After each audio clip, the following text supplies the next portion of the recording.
SEC Media Days have just come to a close, and once again, Steve Spurrier provided some of the most memorable quotes, and in an SB Nation exclusive, we have the head ball coach with us live via video phone.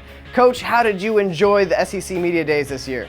Well, I tell you, that sucker just gets bigger and bigger every year. Last time I saw that much pasty white flesh in one place, I was skinny dipping with Phillip Fulmer. Coach, you've been very outspoken this offseason about social issues in the South. What prompted that? You know, I just feel that because something's been around since the 19th century and affiliated with the state capital, that don't mean it can't be ugly as sin. And that's why you supported the removal of the Confederate flag.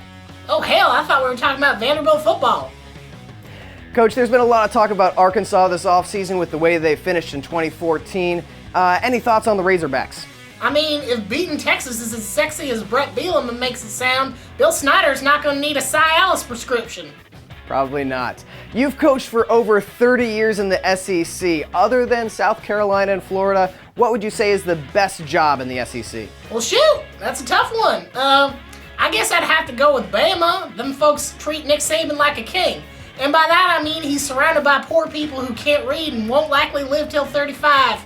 Coach, you said earlier this week that you've lasted so long with the Gamecocks because you, quote, forgot to get fired and didn't cheat. Do you think that new coaches need to bend the rules in order to succeed?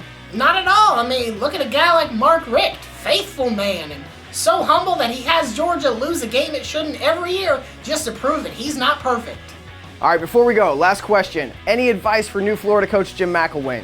You know, coaching in Gainesville is a lot like driving a car. You just aim for 10 and 2, accept that somebody with you has weed on his person, and try not to stall out in Jacksonville if you want to survive. All right. South Carolina coach Steve Spurrier, thank you for your time. Mm-hmm.